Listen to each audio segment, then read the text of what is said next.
Le président du PDCI-RDA, Tidiane Thiam, a officiellement déposé sa candidature à l'élection présidentielle ce dimanche 24 août par l'intermédiaire de plusieurs cadres de son parti. Cette démarche intervient dans un contexte juridique tendu. Radié de la liste électorale pour s'être inscrit alors qu'il détenait encore la nationalité française, Tidiane Thiam a cependant obtenu le 22 août 2025 la validation officielle de son certificat de nationalité ivoirienne après avoir renoncé à la nationalité française en mars 2025. Une avancée qui renforce sa légitimité, mais qui ne suffit pas à lever l'obstacle de sa radiation désormais au centre de l'arbitrage attendu du Conseil constitutionnel. Nous venons de procéder au dépôt du dossier de candidature du président Tidiane Thiam à l'élection présidentielle du 25 octobre 2025.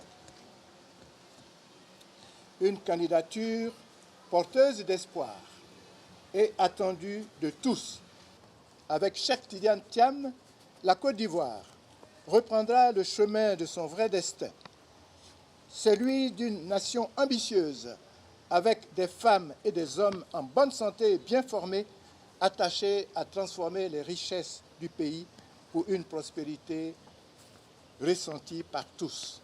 En déposant son dossier, Tidiane Thiam affirme sa volonté de rester dans la course à la magistrature suprême et de faire preuve de détermination face aux obstacles. Pour ses partisans, ce geste symbolise la résistance à la pression judiciaire et la défense intransigeante de la légitimité de sa candidature. Au sein du PDCI, la dynamique demeure toutefois contrastée entre large soutien et mobilisation de militants derrière leur président et fracture interne qui met à l'épreuve l'unité de l'héritage d'Henri Konan Bédié.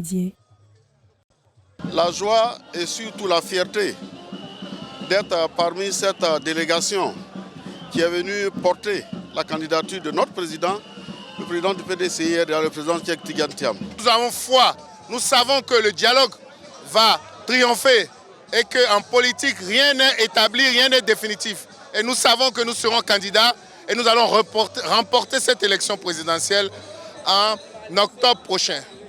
La bataille électorale s'annonce d'autant plus intense que d'autres personnalités de premier plan, notamment l'ex-président Laurent Gbagbo dont le dépôt de candidature est annoncé pour ce lundi 25 août, la commission électorale indépendante continue de recevoir les dossiers jusqu'au 26 août, date butoir avant la publication de la liste définitive des candidats.